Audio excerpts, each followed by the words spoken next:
திரு இன்பதுரை சொல்றாரு, நல்லவர்களோட தான் வந்து விடுதலை சிறுத்தைகள் கட்சியின் திருமாவளவன் இணைவாரு அப்படின்னு சொல்றாரு. இதை எதை குறிக்குது? வெளிப்படையாகவே திருமாவுக்கு அழைப்பு கொடுக்கக்கூடிய அளவுக்கு அதிமுக வந்து விட்டதை தான் குறிக்கிறது. பலவீனமா இருக்கலாம், அந்த பலவீனத்தை வெளியில காட்டக்கூடாது. அதிமுகவுக்கு இவ்வளவு தூரம் ஒரு ஒரு அதாவது எப்படி சொல்றதுன்னு கேட்டிங்கன்னா, ஒரு ஒரு நெசசிட்டி அல்லது ஒரு அர்ஜென்சி ஏன் வந்ததுன்னு எனக்கு புரியல. ஏன் இவ்வளவு தூரம் அவங்க திருமாவுக்காக வந்து காத்து கிடக்கிறார்கள்னு புரியல. காத்து கிடக்கலாம், தப்பு இல்லை. காத்து கிடக்கிறோம் என்பதை வெளிப்படையாகவே வந்து அவர்கள் ஏன் வந்து காட்டிக்கொள்ளுகிறார்கள்? திரும்ப திரும்ப இத்தகைய அழைப்புகள், பொதுவெளியில போய் எடுக்கக்கூடிய அழைப்புகள் வந்து அவங்க ஆங்கிலத்தில் சொல்றதுன்னா அதிமுக எவ்வளவு தூரம் டெஸ்பரேட்டா இருக்குன்றதை தான் காட்டுது. ஐ திங்க் அதிமுகவுக்கு இது நல்லதில்லை, அவ்வளவுதான் என்னால சொல்ல முடியும். திருமா சொல்லியிருக்காரு, நான் மக்களோட தான் நிற்பேன் அப்படி அவர் சொல்லியிருக்காரு.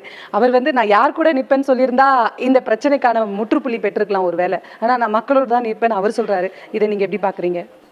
திருமா வந்து இந்த பிரச்சனைக்கு முற்றுப்புள்ளி வைக்க மாட்டார். கண்டிப்பாக நாம் விரும்புகிற நேரத்தில் முற்றுப்புள்ளி வைக்க மாட்டார். இன்றைக்கி தமிழக அரசியலின் ஹீரோ வந்து திருமா தான். எல்லாராலும் தேடப்படக்கூடிய ஒரு தலைவராக அவர் இருந்து கொண்டிருக்கிறார்.